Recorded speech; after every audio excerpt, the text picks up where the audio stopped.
Dieu, tu es ma force, ma consolation, une lampe devant mes pas. Ta voix triomphée de l'ouragan, remporter le combat. Tu m'offres chaque jour ton infaillible amour, toi qui as fixé le cours des étoiles, sois mon ancre, sois ma voile. Tu étends mes ailes pour toucher les cieux, protégé par ta main. Ta grâce m'appelle à lever les yeux et suivre ton chemin. Tu m'offres chaque jour ton infaillible amour, toi qui as fixé le cours des étoiles, sois mon ancre, sois ma voile. Ta miséricorde coule de la croix, ton sang m'a racheté. Tout ce que je suis me vient de toi, sans fin je te louerai. Tu m'offres chaque jour ton infaillible amour, toi qui as fixé le cours des étoiles, sois mon ancre, sois ma voile. Tu m'offres chaque jour ton infaillible amour, toi qui as fixé le cours des étoiles, sois mon ancre, sois ma voile. Sois mon ancre, sois ma voile. Sois mon ancre, sois ma voile.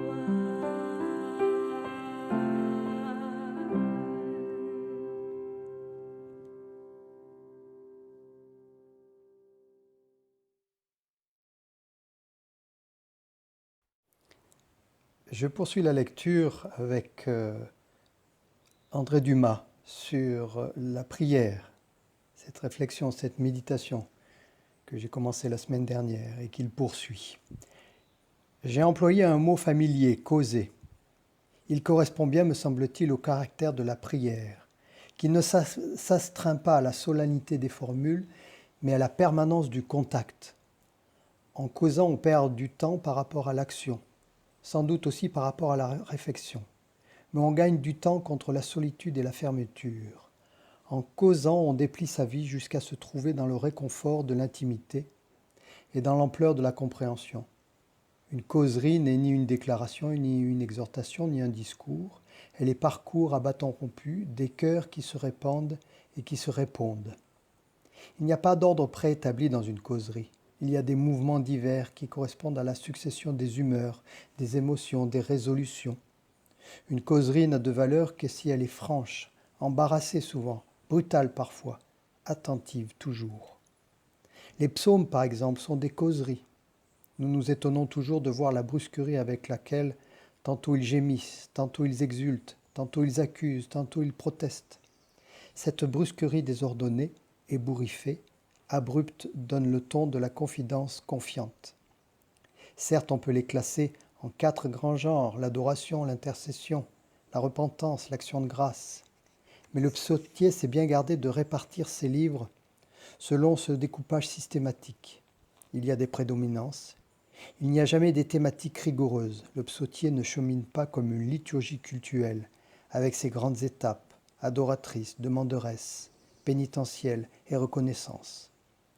Parce qu'il est un livre de prière attribué à quelques grands patronymes, et tout spécialement à David, le roi de la harpe et de la danse, le roi de la passion et de l'aveu, le roi de la conquête et de la détresse, le roi de la gloire et de la grâce. Le psautier reste une collection de causeries imprévisibles. Toute proportion gardée, ce petit livre de 100 prières se comporte pareillement. Il commence par l'éloge, car celui qui ne pense pas à s'étonner, à détailler, à saluer, n'entrera jamais en causerie. La prière n'est ni une épopée, ni une élégie. Elle demeure une causerie. Elle en garde le ton inchaotique et inachevé. Son amène final n'est pas une inconclusion, mais la brusque décision de clore pour aller vivre.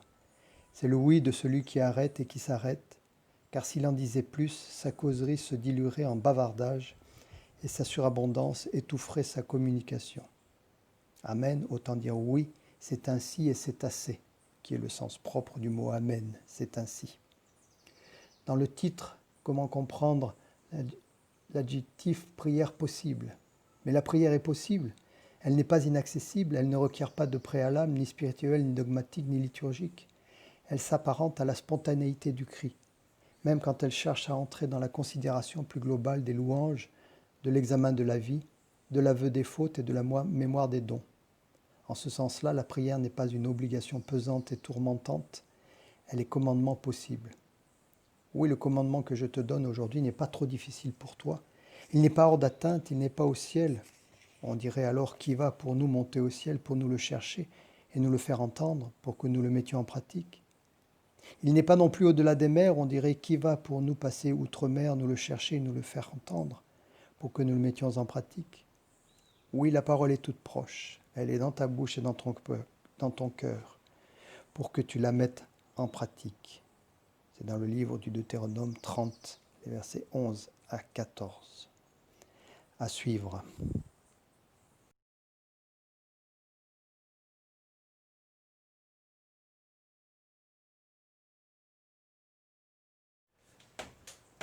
Exhortation de frère Roger, de Thésée. Dans la paix du cœur se dissipent les inquiétudes sur soi-même, et tu vas jusqu'à découvrir à quel point tu te réalises dans une vie donnée. Tu t'interroges, mais où est la source à laquelle puiser un tel élan? Elle est dans la mystérieuse présence d'un amour. Le plus important pour toi est de découvrir que Dieu t'aime. Là est la source. Et ton amour est présence et pardon. Il t'aime même si tu penses ne pas l'aimer. Il viendra un jour où tu lui diras « Je t'aime, peut-être pas comme je voudrais, mais je t'aime ». Par son Esprit Saint, le ressuscité traverse pour le transfigurer, même le plus déconcertant en toi. Les pessimismes que tu portes sur toi-même se dissolvent. Fais la chasse aux impressions sombres que peut sécréter l'imagination. Et s'éclaire la paix du cœur. Chante mon âme. Je suis au Christ, je suis du Christ. Imperceptible changement au-dedans.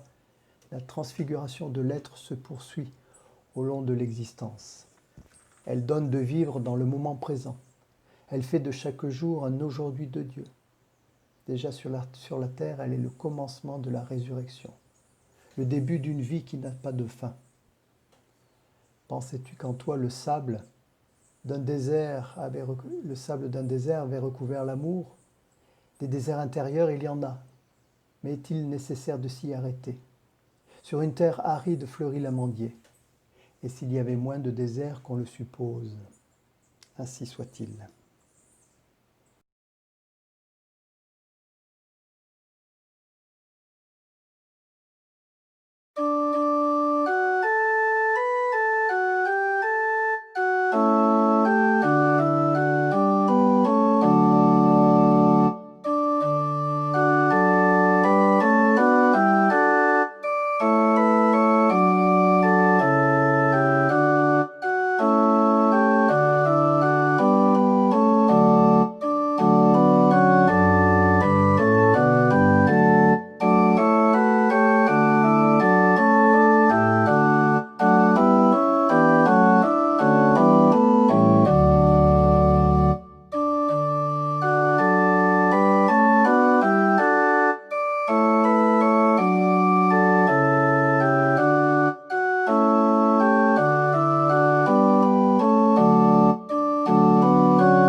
Je lis dans le premier livre des rois, au chapitre 12, les versets 1 à 19. Roboam se rendit à Sichem, car c'est à Sichem que tout Israël était venu pour le proclamer roi. Mais lorsque Roboam, fils de Névat, l'apprit, il était encore en Égypte, parce qu'il avait fui loin de la présence du roi Salomon, et il résidait en Égypte. On envoya appeler Jéroboam, et il vint avec toute l'assemblée d'Israël. Ils parlèrent à Roboam en ces termes. « Ton père a rendu lourd notre joug. Toi maintenant allège la lourde serviture de ton père et le joug pesant qu'il nous a imposé. Et nous te servirons. » Il leur dit, « Allez-vous-en et revenez vers moi dans 3 jours. » Le peuple s'en alla. Le roi Roboam prit conseil auprès des anciens qui avaient été au service de son père Salomon quand il était en vie. « Vous, comment conseillez-vous de répondre à ce peuple ?» Ils lui dirent, « Si aujourd'hui tu te fais le serviteur de ce peuple, si tu le sers, si tu lui réponds par de bonnes paroles, ils seront toujours tes serviteurs. » Mais Roboam négligea le conseil que lui avaient donné les anciens, et il prit conseil auprès des jeunes gens qui avaient grandi avec lui et qui étaient à son service. Il leur dit, « Et vous, que conseillez-vous? Que devons-nous répondre à ce peuple qui m'a dit, « Allège le joug que nous a imposé ton père ?» Les jeunes gens qui avaient grandi avec lui répondirent, « Voici ce que tu diras à ce peuple et qui t'a parlé ainsi. Ton père a rendu pesant notre joug, mais toi allège-le-nous. Voici donc ce que tu leur diras. Mon petit doigt est plus gros que les reins de mon père. Désormais, puisque mon père vous a chargé d'un joug pesant, moi j'augmenterai le poids de votre joug. Puisque mon père vous a corrigé avec des fouets, moi je vous corrigerai avec des lanières cloutées. » Jéroboam et tout le peuple vinrent trouver Roboam le 3e jour, comme le leur avait dit le roi. « Revenez vers moi le 3e jour. » Le roi répondit durement au peuple, négligeant le conseil que les anciens leur avaient donné. Il parla au peuple selon le conseil des jeunes gens. « Mon père a rendu pesant votre joug. Moi j'augmenterai le poids de votre joug. Mon père vous a corrigé avec des fouets. Moi je vous corrigerai avec des lanières cloutées. » Le roi n'écouta pas le peuple. Ce fut là le moyen employé indirectement par le Seigneur pour accomplir la parole qu'il avait dite à Jéroboam, fils de Névat, par l'intermédiaire d'Aïa de Silo. Tout Israël vit que le roi ne l'avait pas écouté. Le peuple lui répliqua, « Quelle part avons-nous avec David? Nous n'avons rien de commun avec le fils de Jessé. À tes tentes, Israël, maintenant occupe-toi de ta maison, David. » Et Israël s'en alla à ses tentes. Mais Roboam continua de régner sur les fils d'Israël qui habitaient les villes de Juda. Le roi Roboam délégua le chef des corvées, Adoram, mais tout Israël le lapida et il mourut. Le roi Roboam réussit de justesse à monter sur son char pour s'enfuir à Jérusalem. Israël a été en révolte contre la maison de David jusqu'à aujourd'hui. On assiste dans ce récit à la scission en deux du royaume d'Israël. Désormais, à partir de ce passage, de ce moment, il y aura le royaume du Nord, le royaume d'Israël et le royaume du Sud, le royaume de Juda, après cette controverse. Autour de, et c'est ma deuxième remarque, sur la querelle peut-être entre les modernes et les anciens, ou les jeunes et les vieux, si j'ose dire. Je crois que c'est plutôt une fausse querelle. La vraie querelle, c'est si l'on écoute les anciens, ça veut dire qu'on écoute son histoire, qu'on écoute son passé. Si on fait fi de son passé et de son histoire, alors on est perdu. Notre temps présent et notre temps futur s'enracinent aussi dans notre passé. Si nous ne nous en tenons qu'au présent, alors nous naviguons sans boussole, à vue. Nous avons besoin d'entendre aussi le passé, les histoires qui ont eu lieu avant, où le Seigneur était déjà et toujours présent. C'est peut-être ce que représentent ces anciens, qui représentent ce passé. Et ces jeunes sont dans le présent, et donc aveugles pour le futur. Que cela nous enseigne. Et que chacune, chacun trouve en cette parole et en cette écriture une méditation, une réflexion qui nourrisse sa vie.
Nous prions avec cette prière du pasteur Wagner.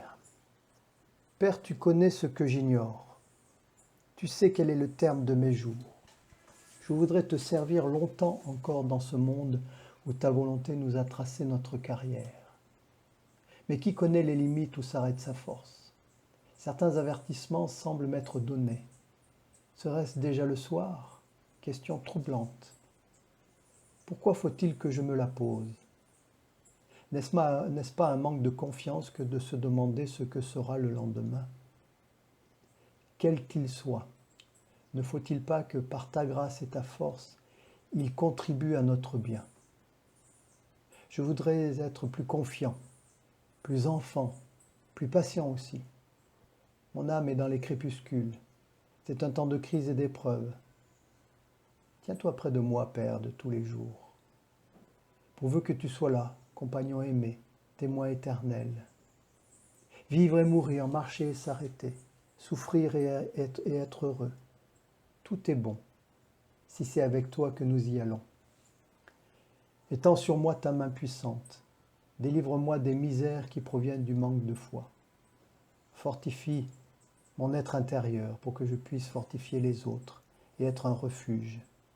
Que j'agisse ou que je souffre, que je parle ou me taise, je reste ou je parte, tu es toujours là. Amen.